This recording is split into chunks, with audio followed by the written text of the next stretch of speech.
Hi అండి. Welcome to అమ్మతో వంట.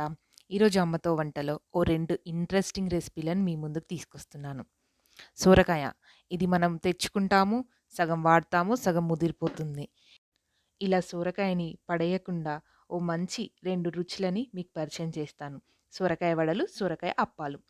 ఈ 2 కూడా చాలా టేస్టీగా ఉంటాయి. ఆయిల్ ఫుడ్ ఇష్టపడే వాడికైతే వడ బావుంటుంది. ఆయిల్ కాస్త తక్కువ తినేవారికైతే సొరకాయ అప్పాలు చాలా బావుంటాయి. ఇప్పటివరకు అమ్మతో వంట ఛానల్‌ని ఫస్ట్ టైమ్ గనుక చూస్తున్నట్టే మన ఛానల్‌ని సబ్స్క్రైబ్ చేయండి. పక్కనే ఉన్న బెల్ ఐకాన్‌ని కూడా ప్రెస్ చేయండి. నా లేటెస్ట్‌గా వచ్చే ప్రతి ఒక్క వీడియోస్ మీకు నోటిఫికేషన్‌గా వస్తాయి. ఇక నేను సగం సొరకాయని తీసుకుంటున్నాను. ఇలా నిలువుగా ముక్కలుగా కట్ చేసుకొని గ్రేట్ చేసుకోవాలి. ఇది కాస్త లావుగా ఉన్న సైడ్ గ్రేట్ చేస్తేనే మనకి అప్పాలకైనా, వడలకైనా పనికొస్తుంది. ఈ సైజులోనే గ్రేట్ చేసుకోవాలి. ఇప్పుడు వడల ప్రిపరేషన్ చూద్దాము. ఈ వడ ప్రిపరేషన్ కోసము పోహా అటుకులుంటాయి కదా! టిఫిన్ అటుకులు. అదే అండి. కాస్త లావటుకులుంటాయి కదా! ఆ అటుకులని వాష్ చేసుకొని ఓ 2 మినిట్స్ పాటు నానబెట్టుకోవాలి. ఇక్కడ నేను 1 ½ కప్ పోహా అటుకులని తీసుకుంటున్నాను. వీటిని నీట్‌గా వాష్ చేసుకొని ఓ 2 మినిట్స్ నానబెట్టుకోండి.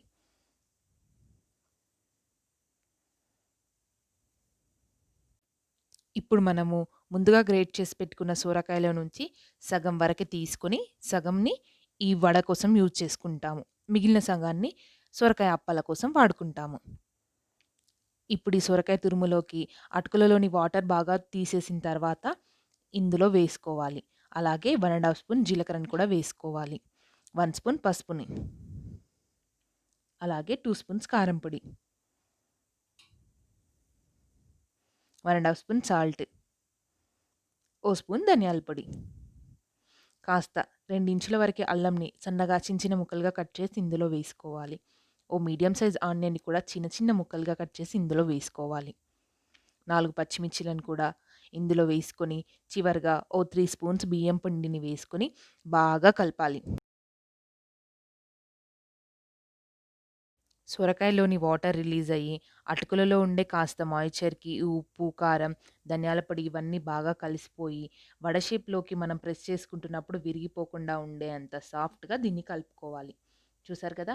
ఇలా ఒక 6-7 మినిట్స్ మనకి గట్టిగా కలిపితేనే ఇది ఇలా మెత్తబడుతుంది. వడ ఫామ్‌లోకి ఈజీగా వస్తుంది. ఇప్పుడు డీప్ ఫ్రైకి సరిపడినంత ఆయిల్ పెట్టుకొని, ఇలా ఒక చిన్న బాల్ సైజ్ అంత ఉండని తీసుకొని, నెమ్మదిగా వడ షేప్‌లోకి ప్రెస్ చేసుకోవాలి. మధ్యలో ఇలా చిన్న గ్యాప్ లాగా చేసుకొని, వేడెక్కిన నూనెలో వేసుకోవాలి. ఇలా మనకి చేత్తో వీలుగా లేదనుకుంటే నేను ఇంకో ప్రాసెస్ కూడా చూపిస్తాను. ఓ పాలిథీన్ కవర్ తీసుకొని, సేమ్ ఇలాగే బాల్ సైజ్ అంత పిండిని తీసుకొని, చేతికి కాస్త ఆయిల్ పెట్టుకొని నెమ్మదిగా ప్రెస్ చేయండి. మధ్యలో ఒక చిన్న హోల్ చేసుకొని, ఆయిల్‌లో వేసుకొని డీప్ ఫ్రై చేసుకోవడం అంతే. చూసారు కదా! ఇలా చేసుకోవాలి. ఇది ప్రెస్ చేయడంలోనే ఉంటుంది అసలు. మరీ సన్నగా కాకుండా, మరీ లావుగా కాకుండా మీడియం సైజులో దీన్ని ప్రెస్ చేసుకుంటేనే ఈ వడ లోపలి వరకు కూడా ఆయిల్ వెళ్ళి బాగా ఫ్రై అవుతాయి. ఇప్పుడు ఒక్కొక్కటిగా నెమ్మదిగా ఇందులో వేసుకొని 2 వైపులా బాగా ఫ్రై చేసుకోవాలి. ఇలా ఓ 5 మినిట్స్‌కి నెమ్మదిగా కలర్ చేంజ్ అవుతూ ఉంటాయి.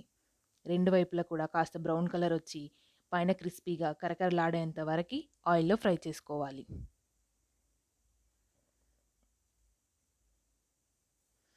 ఈ కలర్‌కొచ్చాయంటే ఆయిల్‌లో నుంచి తీసి సెపరేట్ చేసుకోవాలి. మనం పచ్చి సొరకాయని, అలాగే తడి అటుకులని వాడాం కదా! ఆయిల్ కాస్త ఎక్కువ అబ్జర్వ్ చేసుకుంటుంది. టిష్యూ నాప్కిన్ ఉన్న ప్లేట్‌లో వీటిని కాసేపు ఉంచితే, ఆ టిష్యూ కాస్త ఆయిల్‌ని అబ్జర్వ్ చేస్తాయి. అప్పుడు ఆయిల్ కాస్త బ్యాలెన్స్ అవుతుంది. ఇంతే వడల ప్రిపరేషన్ అనేది అయిపోయింది. చూసారు కదా! ఎంత సింపుల్ ప్రాసెసో. ఇవి పైన క్రిస్పీగా, లోపల సాఫ్ట్‌గా చాలా టేస్టీగా ఉంటాయి. ఇప్పుడు సొరకాయ అప్పాల ప్రిపరేషన్‌ని చూద్దాం.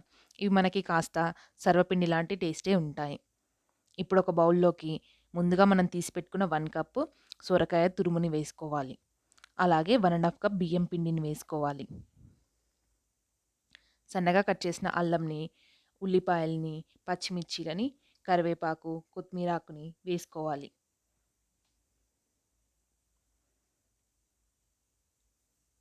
ఓ 1 ½ స్పూన్ కారం, అలాగే 1 స్పూన్ సాల్ట్‌ని కూడా వేసుకోవాలి. దీన్ని కాస్త సాఫ్ట్‌గానే కలుపుకోవాలి. అలా సాఫ్ట్‌గా కలుపుకుంటేనే పాలిథీన్ కవర్ పైన మనము అప్పలా ప్రెస్ చేసినప్పుడు ఈజీగా ప్రెస్ అయిపోతుంది. మంచి షేప్‌లోకి గూడా వస్తాయి. మీకు మరీ కాస్త గట్టిగా అనిపిస్తే కాసిన్ని వాటర్ కూడా యాడ్ చేసుకోవచ్చు. నాకిక్కడ వాటర్ అవసరం లేదు. సొరకాయ వాటరే సరిపోయాయి. ఇప్పుడు ఒక పాలిథీన్ కవర్ తీసుకొని దానిపైన 1 స్పూన్ వరకే ఆయిల్ వేసి ఆయిల్‌ని కాస్త స్ప్రెడ్ చేసుకోవాలి. ఇప్పుడు కాస్త ఒక పెద్ద బాల్ సైజ్ అంత పిండిని తీసుకొని నెమ్మదిగా మనం గారప్పాలు చేసుకుంటాం చూడండి, అలా ప్రెస్ చేసుకోవాలి.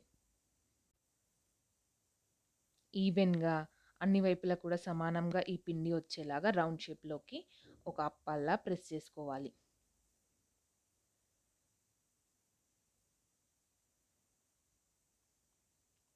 ఇప్పుడు ఇలా ప్రెస్ చేసుకున్న తర్వాత మనం సర్వపిండిని కాల్చుకునే గిన్నెలుంటాయి కదా! ఆ గిన్నెలో ఓ 2, 3 స్పూన్స్ ఆయిల్ వేసుకోవాలి. ఈ ఆయిల్‌ని గిన్నె మొత్తం అప్లై చేసుకోవాలి. ఇలా గిన్నె కాస్త వేడెక్కిన తర్వాత దీంట్లో వేసుకోవాలి. ఇప్పుడు దీన్ని క్యాప్ క్లోజ్ చేసి ఓ 5 మినిట్స్ పాటు కాలనివ్వాలి. 5 మినిట్స్ తర్వాత క్యాప్ ఓపెన్ చేసి చూస్తే వన్ సైడ్ మనకి బాగా కుక్ అయితుంది. 2 వైపులా కూడా తిప్పుతూ బాగా కాల్చాలి. ఇది మనకి క్రిస్పీగా అవ్వదు. సాఫ్ట్‌గా ఉంటుంది. నములుతుంటే కాస్త చూయీగా ఉంటుంది. ముదిరిన సొరకాయని వాడాం కదా! అందుకే ఆ చూయీనెస్ అనేదొస్తుంది. ఇప్పుడు ఇలా కాస్త అట్లకర్రతో ప్రెస్ చేస్తూ 2 వైపులా బాగా కాల్చాలి. ఇలా కాల్చుకుంటే సరిపోతుంది. సొరకాయ అప్పాలనేది రెడీ అయిపోయాయి. మనకి వేస్ట్ అవ్వకుండా, పడేయకుండా ఉండే సొరకాయతో ఓ 2 ఈజీ రెసిపీలని ఎలా చేయాలో నేను చూపించాను కదా! మీరు కూడా ఈసారి ఇలాగే ట్రై చేసి చూడండి. చాలా టేస్టీగా ఉంటుంది. ఈ సొరకాయ అప్పాలైనా, సొరకాయ వడాలైనా చాలా టేస్టీగా ఉంటాయి. ఈ 2 రెసిపీలని మీరు కూడా ఇంట్లో ట్రై చేసి ఎలా వచ్చిందో నాకు కామెంట్ సెషన్‌లో చెప్పండి. అలాగే ఈ వీడియో గనుక మీకు నచ్చినట్లయితే, యూజ్‌ఫుల్‌గా ఉందనిపిస్తే లైక్ చేయండి, షేర్ చేయండి. మరిన్ని మంచి మంచి రెసిపీస్ కోసం అమ్మతో వంట ఛానల్‌ని తప్పకుండా సబ్స్క్రైబ్ చేయండి. మరెన్నో రెసిపీస్ మన ఛానల్‌లో ఉన్నాయి. అలాగే మరికొన్ని కొత్త రెసిపీస్ కూడా నేను త్వరలోనే అప్‌లోడ్ చేస్తాను. Thank you.